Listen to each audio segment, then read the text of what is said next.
So my life's mission is to empower women to be financially savvy. Thanks again for joining me. My name is Francesca Rea. I'm a senior wealth advisor, and today we're talking about the talk you didn't know you needed.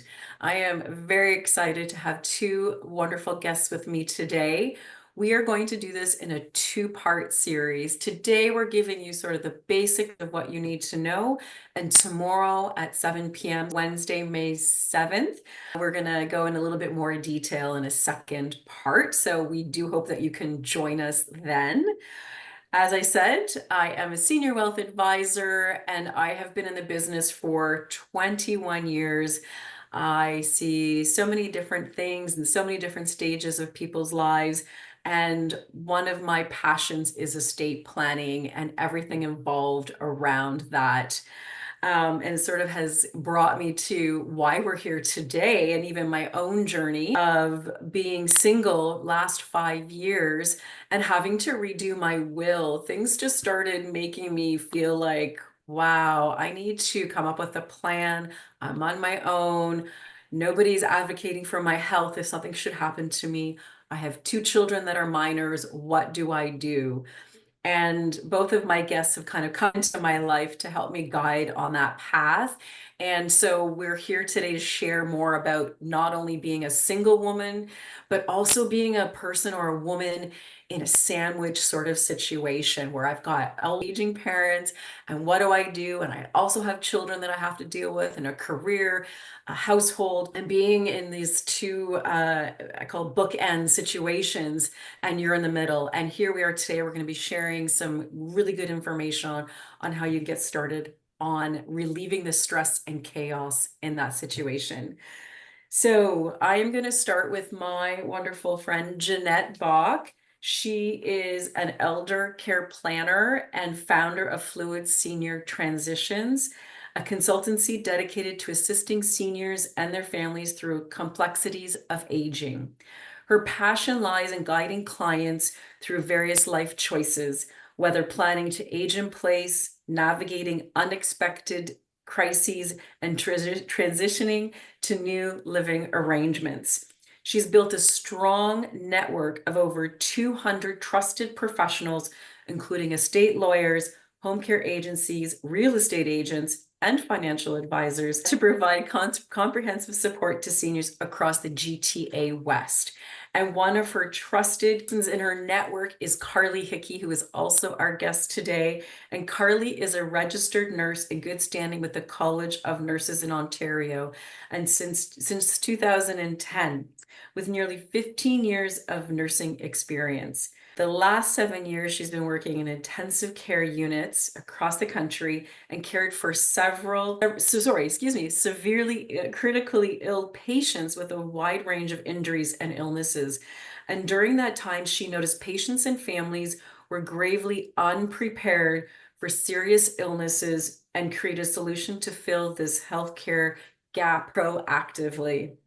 And in 2022, Carly founded ACE Planning Company, which is a business that helps seniors document their healthcare wishes to see serious medical events. And also, we've talked about how it helps single people like myself understand and document what they want to have help happen with their healthcare wishes to their power of attorneys and families. So I'm so grateful that the two of you came here today to join us. And today's a coffee chat, as I said before. We're going to keep this very fluid and open. We do want the attendees to ask any questions they have. We'll try and interject here and there, but perhaps keep them also to the end and leave that open. So thank you, ladies, for joining me today. Thanks for having us. Thank you. Yes, thank you. And we have such a great conversation. I'm going to start it opening up questions for Jeanette. And the one I want to ask is, or even both of you, excuse me, when we plan for weddings and babies and even vacations, why do you think we put planning for aging off and we don't even discuss it? I think, quite honestly, it's fear. It's fear of looking at the future. Nobody wants to imagine themselves aging. And I think also the second part of that is I don't think they know what they're supposed to be planning for. An estate, it's very, straightforward. It's wills and powers of attorney, it's financials.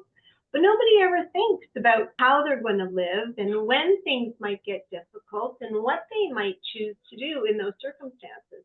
So I think that's really the two things that I see. I'm not sure. What do you think, Carly?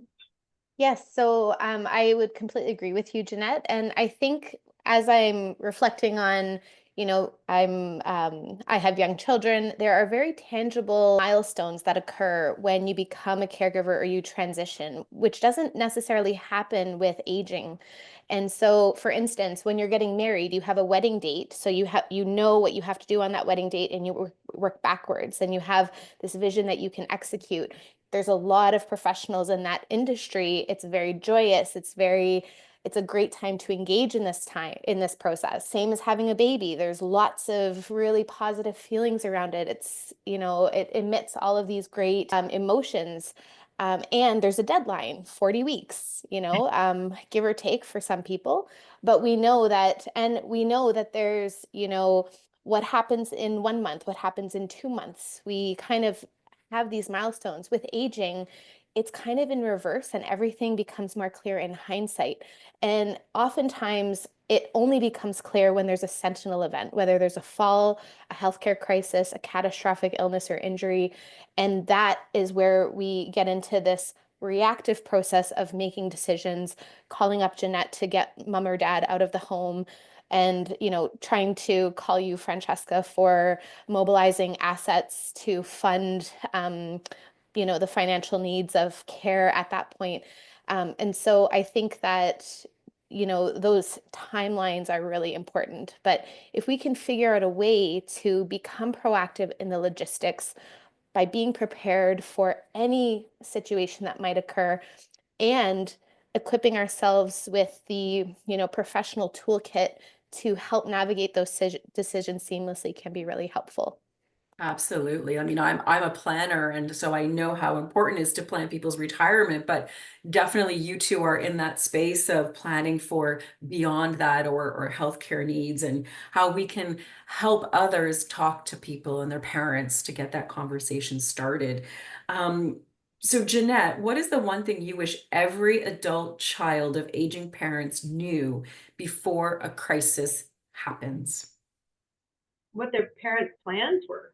We don't know. Oftentimes, I've done a number of presentations recently, and a lot of the sandwich generation has been showing up, and they're like, we're worried about our parents. And I ask, have you spoken to them about it? Well, we're not sure how to talk with them about that. And so I think that what we have to understand as adult children, we need to also be part of this process and not just rely on our parents to start the conversation with us, because it's going to impact us. And so therefore, I think that we should be proactive in bringing up the subject, and you can bring it up incrementally, like you plant the seed, maybe when they're they're retiring. So what are your plans, mom and dad? We haven't talked about it. And they may talk about the years they're going to travel, and it may stop right then. But that's where we have to continue to push a little bit more information, because it's both both sides' responsibility. Yes, yeah. The seniors have to do the planning, but the kids can't bury their heads in the sand, because they're going to be part of it, whether they like it or not. Yeah, that's great. Those are great questions. And so can you walk us through, so starting about the planning and maybe just sort of educate our audience today, can you walk us through the difference between aging in place and retirement living? And what should families consider when weighing these options? Okay. So most people that I talk to now, and especially, early on, they want to age in place. And I would say that's a great decision, to age in place as long as you can. However, there's some caveats to that. And the caveats to that are you aging in a home that is equipped to deal with your future self? With your future self is lacking of mobility and may not be able to do stairs so well, may need to have a walker, and therefore the door frames need to be maybe a little bit larger. you got to really look critically at the house to see if it is possible. If it's a side split and there's lots of stairs, and or if it's a 2-story and only the main bathroom is on the second level, there is going to be a problem. And you don't need that large a house when you're into your 80s. It's going to hurt you rather than help you.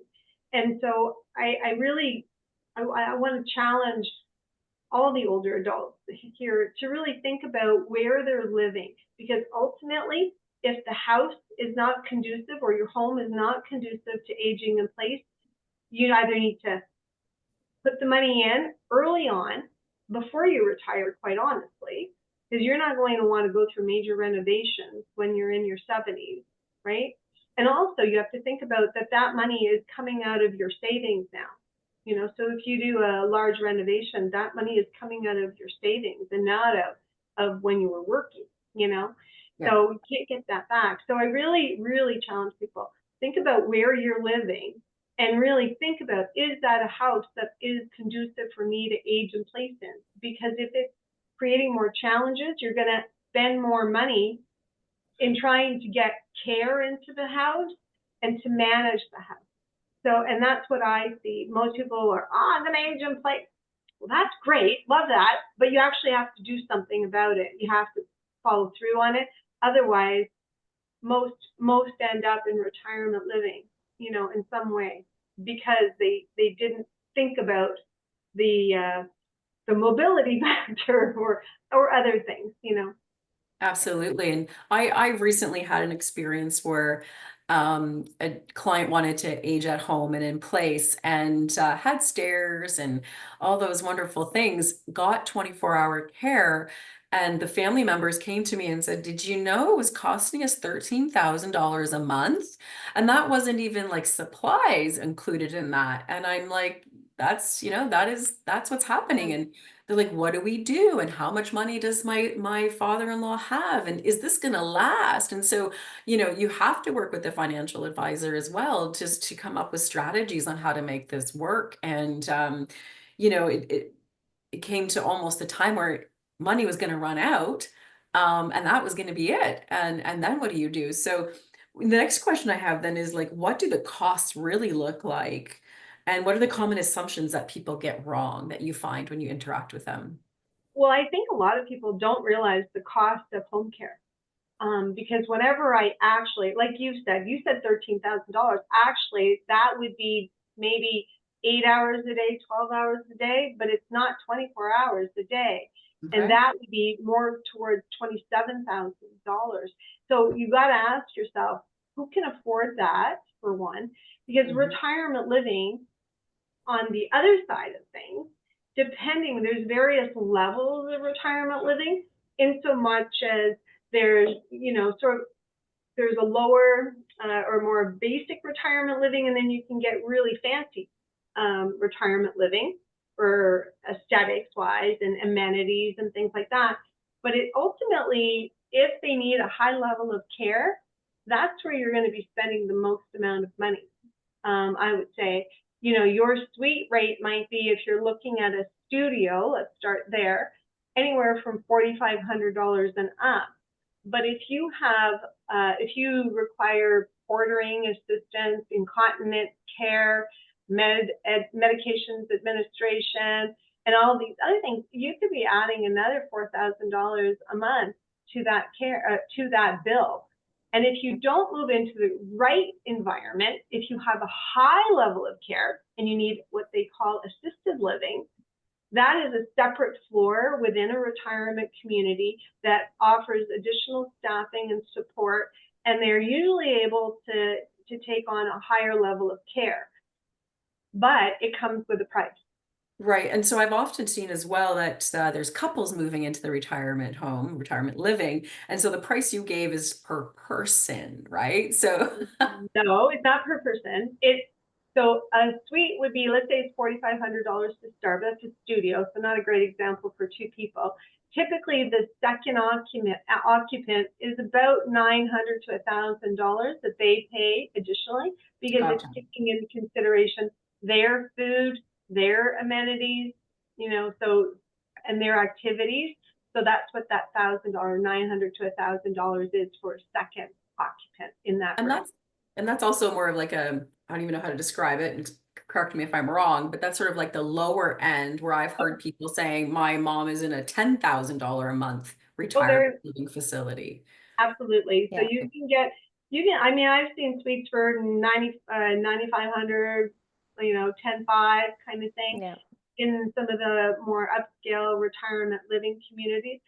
But, and then, you have another side of things. You have Sunrise, which is a great community that can also manage a high level of care, not only for physical care, but also for cognitive decline. So those with dementia.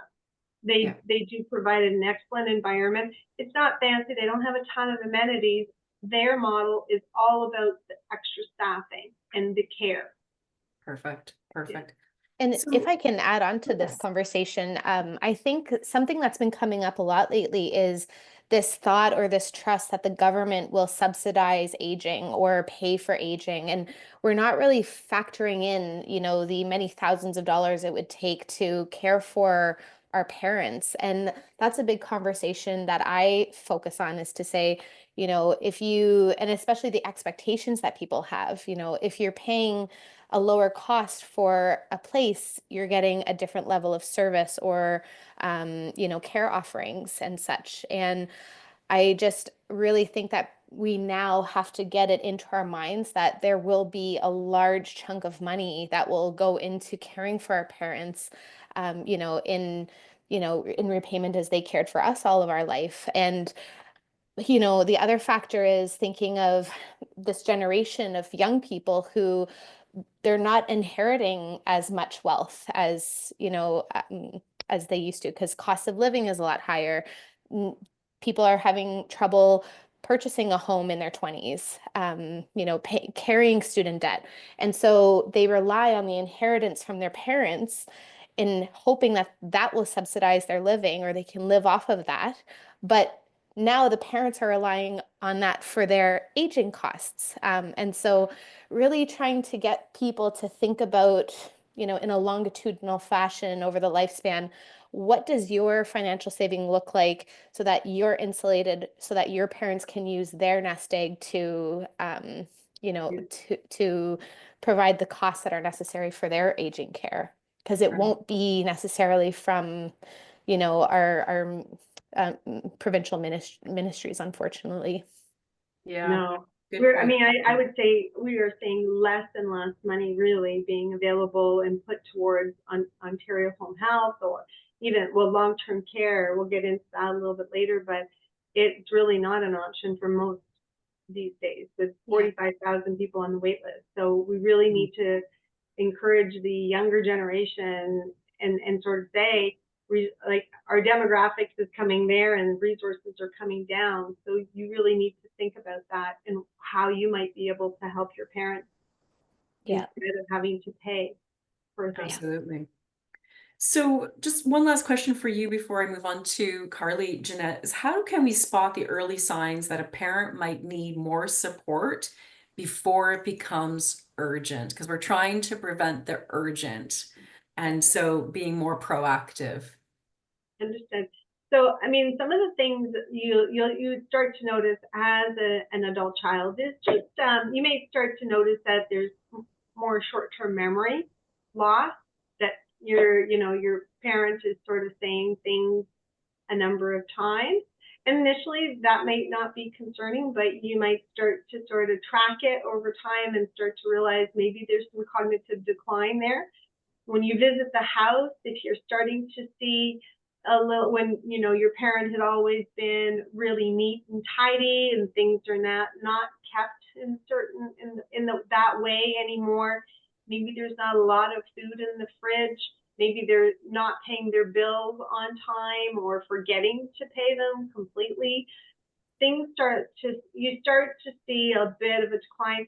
It's really their home environment is a big telltale, I think, when you walk in the door. And and it's really then about asking the questions. Wow, when did you go grocery shopping last? Or did you? It's kind of like that. So you start to notice the signs, but even the mobility. Are they having a harder time getting around the house? Are there a lot of area rugs that's making it challenging or unsafe? And you start to look at really their movement in their home. How are they living in their home? And that's a good telltale sign. So a good visit, and them mentioning maybe more doctor's appointments, and maybe have you driven with them? Is that a scary experience? Maybe you need to start to encourage them to give up their license. And so there's a whole bunch of things, but it starts to come in as little indicators, and then you really have to pay attention and be there more, because any one of the seniors they're really good with what I call a 30-second commercial, right? It's, oh, I'm fine. Yes, I had lunch, and they're just giving you the commercial. They're not necessarily telling you how it really is. Yeah, so just asking more open-ended questions too, I think is what happens that's needed when you're conversing with your parents. Yeah. Absolutely. Yeah. So I'm going to shift gears to Carly, and my question for you is, when's the right time to talk to your parents or adult children about adult care planning? I know we talked about the signs just a few seconds ago, Yeah. so when is the right time? Yeah, so I guess kind of building upon Jeanette's answer is, if ever you are questioning it, if it comes into your mind to say, should I be?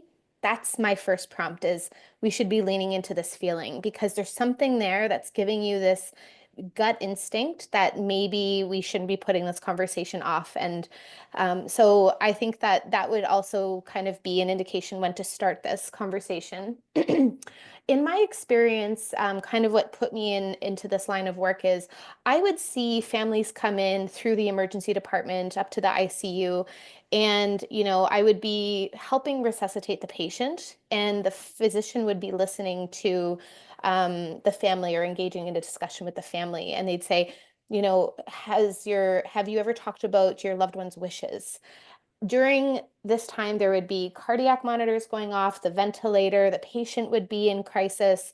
You have 5 nurses all around trying to do what they need to do. And over again, I thought, oh, this is not the right time to be having this conversation. And majority of the time, they would be brought to a quiet room in the intensive care unit to have that conversation. But still, it was in the hospital is not the right time. And so the way I've structured my advanced care plans is, let's have a nice, calm conversation, middle of the day or whenever is ideal for, mom and or dad. Get the family together. There's no lights and sirens. There's no immense pressure of feeling you're about to lose your loved one, and have these conversations proactively. It doesn't, and it's my experience of reactive conversations that has borne this opinion. So I think that, as early as you can, even prior to a serious diagnosis, once somebody has a heart condition or a cancer diagnosis, it makes it so much harder to engage in these discussions. And I say that as somebody with a mother who, I was 19 when she was diagnosed with melanoma. And ever since, it's been even harder to talk about her funeral wishes. She's still with us and everything's wonderful. But as soon as there's a serious illness in progress, it makes that conversation so much harder to achieve. And so, if you've ripped that band-aid of that hard conversation during a calm time, you can revisit it when there's something actually happening. The other thing too is, I think that we can't escape grief during illness or end of life. It's something that's going to happen. We're going to feel it, those feelings of grief and loss. However, we can avoid the logistics by planning proactively. So that's, looking at your estate planning, financial planning, making sure that all of those pieces are in line, so that if you do get a major cancer diagnosis, you're not spending the next 6 weeks going into, talk with a lawyer to prepare your will. You're focusing on your chemotherapy and everything that needs to be done during that period. And in my business, my slogan is prepare for the unexpected with un in brackets, because we know end of life is expected. Um, we know that this is going to happen at some point. So if we have assets and dependents, we definitely need to think about this. And I've seen, 30-year-olds in car accidents involved with drunk drivers or pedestrian accidents. These things happen anytime. And it's the most loving gesture. Absolutely. And sort of where I'm coming from as well as being a single mom with teenagers who are minors, if something happens to me, does anybody know what my wishes are? Yeah. They don't. And so, I am going to be working with you and putting together my own healthcare plan because I want it to be easy for everybody to understand what's going to happen and that it's set aside and I don't have to worry about it whenever something does come up. And everybody knows. And I'll be sharing that with everybody so they all know what I want. Right. And to be able to write it down, people lose their recall in those crisis moments, myself included. It gets really hard to remember, what did mom want, or what did she say she wanted? So that's why I write it down for everybody. They have a plan that they can reference. They can bring it into their care team, and discuss it there as needed. So. Yeah, Absolutely. and I would say just to add to that, I tell people that if you want to stay in control by doing these advanced healthcare directives, you stay in control because you're now telling them what you want. And there's also on the other side of things is your adult children are not feeling guilty about decisions that they're making because you've already made them. So, Absolutely. right? Yeah. So everybody gets what they want. The adult children don't want to have to be making decisions for their parents, necessarily. And so therefore, if the parents do it, Yeah. it's great. It's great for both of them, both sides. And as well, especially in sibling dynamics, they are probably going to butt heads unless they're aligned with a plan that was executed in a really thoughtful conversation where everyone can remember those conversations. I know a common one is, dad had a catastrophic heart attack. We're looking at an end of life situation. Child one says, I want to make dad comfortable. He would never want to live like this. And child two says, so you're going to give up on dad. Are you, that's, how could you do that? And both decisions are from a base of love and desire to, do what's best for their parent.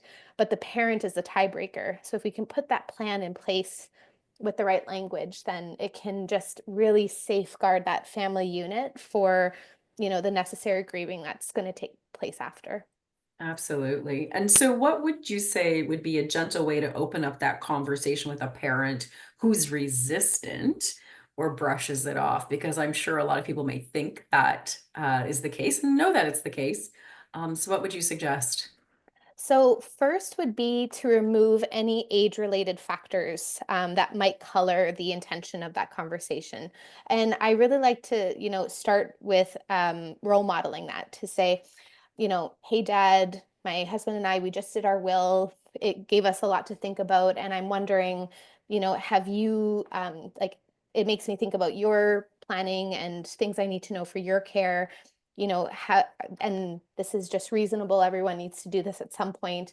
Have you done this? And so knowing that being able to say that we've done it takes the sting out of why we're asking. We're not asking because they're 70. We're not asking because we think they're, because that can really make people bristle and become defensive and resistant to that. So we're trying to keep those barriers down and, leading with connection before direction. So really trying to, explain, mom, like you just had this cancer diagnosis and I'm thinking about how I best want to how to take care of you the best way I can.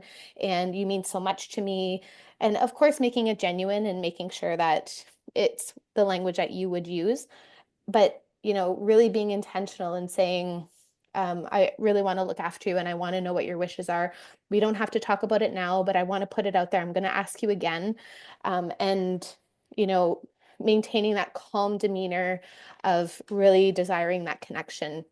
I think especially too, we get nervous and then we get urgent and then it comes out in our speech when we're uncomfortable. So being mindful of that can really, set the tone of that important conversation, and listening to the boundary. If somebody's not really there, you can say, um, you know, I'm sensing that maybe we'll revisit this conversation at another time.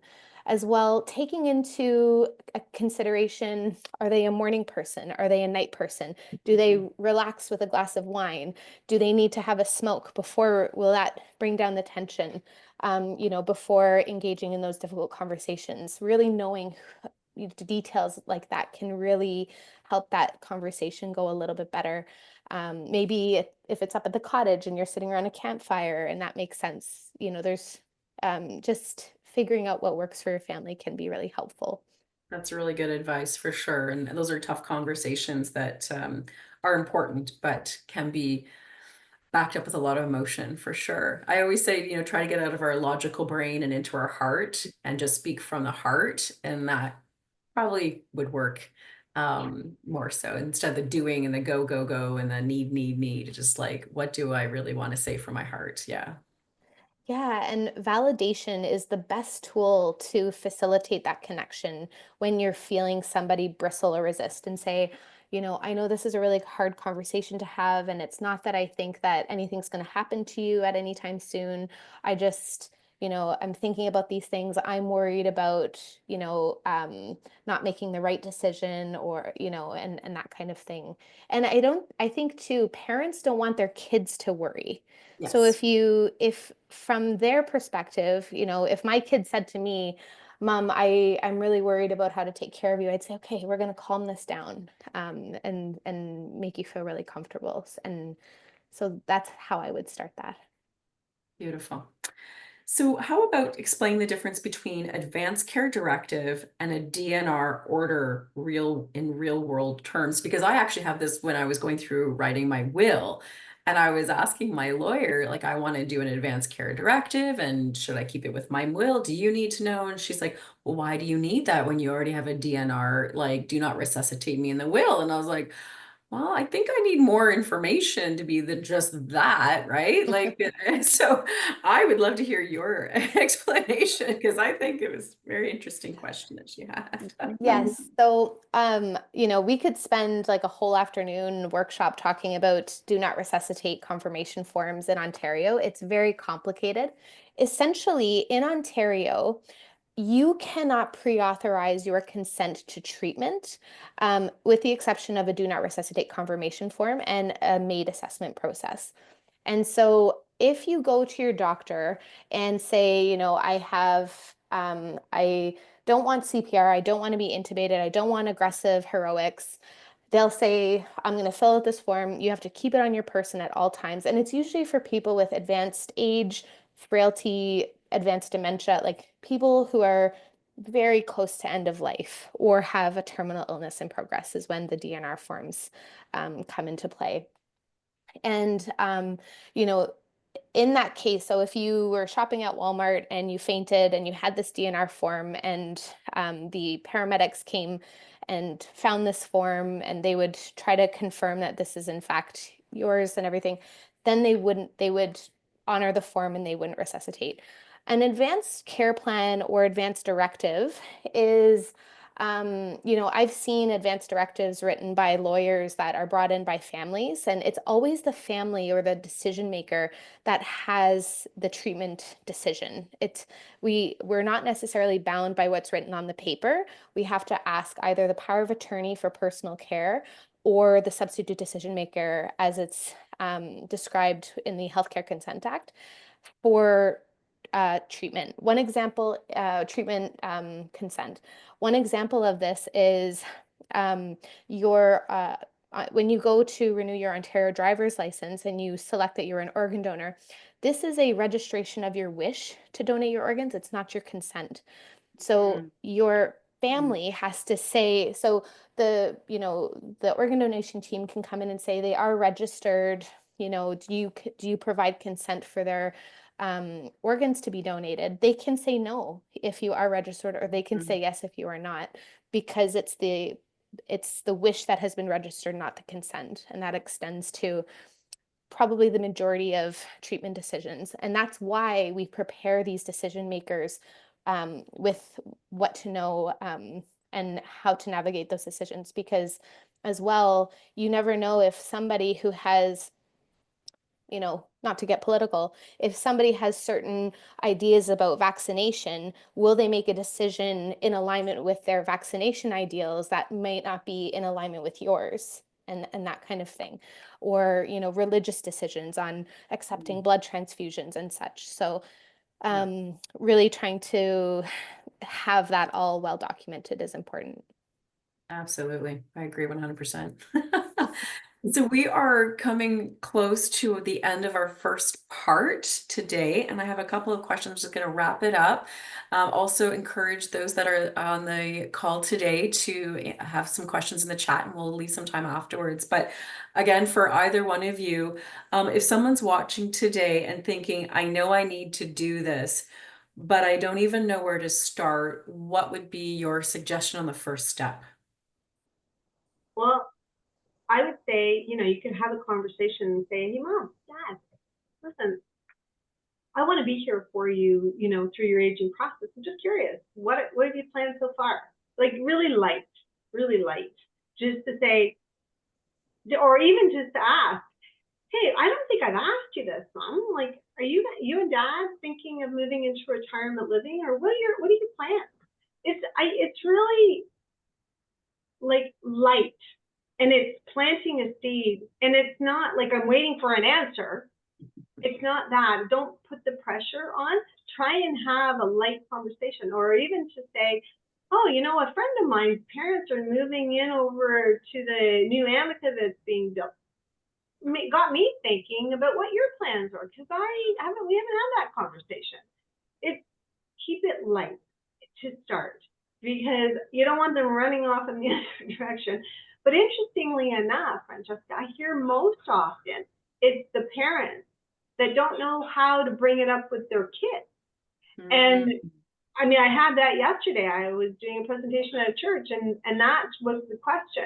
We don't know how to bring it up with our kids because they tell us they don't want to hear about it. Okay. So what would you suggest in the situation? Yeah, I see it as both people's responsibility. Like if I know it's coming at me at some point, I'm going to be proactive and ask the question.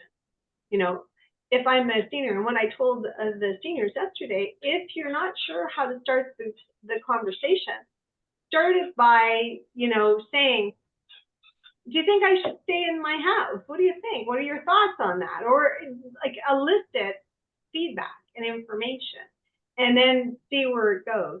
And if it's really, really hard, put your plans together, give it to them, and say, these are my plans. Let me know when you're good to talk about them, because they may need to take a step back and have a quiet moment to look at it when they're ready and review it, and then, come out to it. But don't wait until your parents are, this far away from a potential crisis to have the conversation. Have it early. Absolutely. Absolutely. And Carly, did you want to add to that? Yeah, sure. I would say, try not to go in with assumptions that it's going to go poorly, or that, if you just go in with an open mind and, kind of cast your rod and see what lands, that is the first point, especially if you're a family that doesn't talk about that stuff. Mm. And if you're feeling that you're really out of your depth, or, really uncertain, just even thinking about involving an elder care planner or advanced care planner, a third party. I know that I just had a ACP done this morning with a family, and they're talking to each other, and then I'm able to discuss and bring out certain nuances to each of their sides that they didn't really consider, almost like a referee. And at the end they said, gosh, like we definitely probably couldn't do this with just us, because we're, parent and child, and it's so much harder with that dynamic. If you have a neutral third party who is there for the whole family unit, and this is not, a salesy plug, I trying not to do that. But I think involving a third party can be really helpful in navigating that, because there are so many free advanced care planning kits out there, but no one takes them up because they don't know how to finish them or engage in that discussion. Right. And Yeah. And so, yeah. sorry, go ahead. Yeah, no, and just going in with an open mind, kind of being like, oh my gosh, this could go really badly. Oh, what happens if it's actually like really positive? Right, right. Think of the positive part of it. Yeah. And so both Jeanette and Carly are available for those types of conversations beforehand, right? We're talking about being proactive rather than reactive, not being in chaos, but in clarity and calm places. And so the audience can reach out to either one of you. I mean, you both do different things. And so I just say start, right? I mean, even a financial advisor can start some conversation about gathering wishes, but you are definitely the experts in the field and are a team player and a team member. So I encourage people to also reach out just to find out more how they can form a team approach. We're going to talk more about that in part 2 tomorrow at 7 p.m. We've got some more information, and also talking about the planning binder that or package that Jeanette alluded to. We're going to go into more detail about that as well. So I think we have really great information to get our audience started today. And I am just wondering if anybody had any questions. I think we're available now. But any one last sentence to summarize today from either one of you? I think it's just to be aware that this is coming, and you might as well dive in and start to really look at how it can impact you and your parents, and start anywhere on the spectrum to ask the questions and get started. That Amazing. would be my advice. Yeah. And there's a bunch of quotes in this aspect of work that I really appreciate. But one is, be brave enough to start a conversation that matters. And to take that first step is really, really vital. That's beautiful. We do have one question.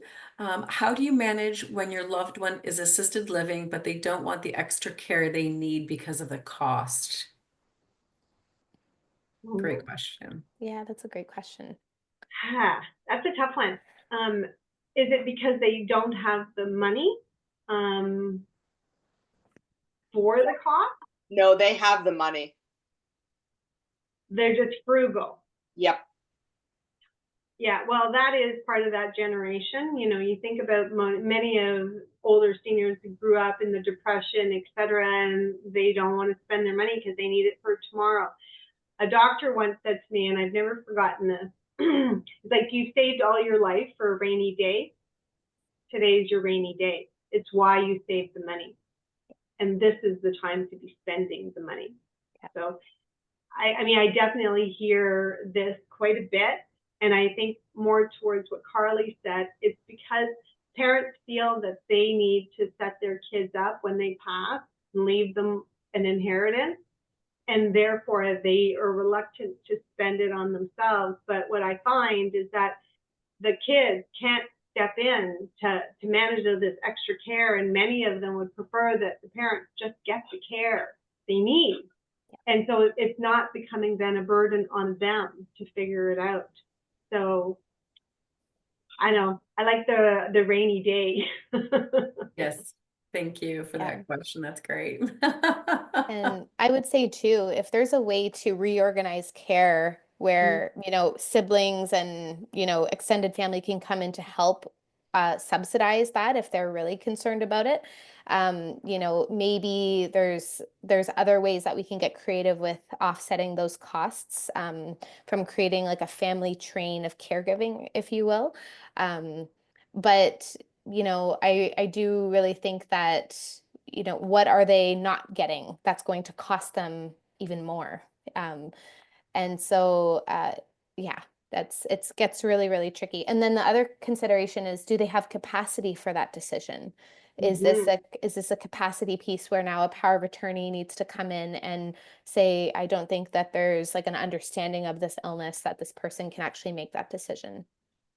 That's true. I've seen that Very as well in the situation, right? Like they just Yeah. don't have the mental capacity, although it's the 30-second commercial comes in and everything's fine. And on the other side, it's not. And they're not able to make those medical decisions anymore. Yeah. very Yeah. much so. Yeah. I did have a question though. You Yeah. had said family train of caregiving. What is that, if you don't mind explaining to the Well, audience? yeah. So if you think of, meal trains that we hear about, if somebody has, lost a loved one, families will or neighbors will come in and start offering various meals at different times just so Yeah. that the person doesn't have to. So if if say if mom needs a bath in the morning, it doesn't have to be one caregiver, or you hire a PSW for 2 hours to do that morning hygiene. Maybe we get one sibling to come in to help with that, and you really lean on the family resources to share that. Often it comes down to the eldest daughter to navigate all of that, and then they get burnt out and they outsource all of these resources. But if there's a way that, if somebody truly has the financial concerns, that we can create a schedule with brothers and sisters or cousins or extended family where everyone feels comfortable to provide, relatively like non-medical care. I'm not talking about somebody Yep. who's a total lift to get into a bathtub or anything, but if it's reasonable to lean on the family members to provide some non-medical care and then save those financial resources for paying for costs, I think that could be another aspect. We see that sometimes in the ICU where a patient may need a sitter, where that's a really, really high cost. But if family can come in for 2 hours at a time, and give 10 hours of coverage, then we're, giving the family a role, a part in that caregiving. We're not burning one person out and taking all of that responsibility. That's very interesting, which makes me think, again, would either you or Jeanette be part of that conversation if there's a lot of heavy emotional, negativity around, saying to a sibling, hey, I need your help. And they'd be like, yeah, I don't really want to give that to you. I've seen that as well. So is that also something that the two of you could offer for families? Well, I definitely, I definitely managed through those conversations because oftentimes as well, you can't imagine that all siblings live close by. Many, in my situation, I had a sister in Ottawa and I had a sister in the States. It was only me. There was only one option.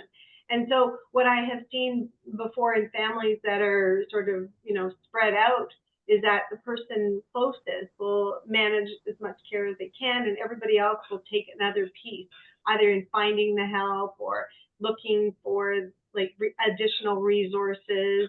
So they all kind of take a part because one thing I don't see very often is when all siblings are in the same area.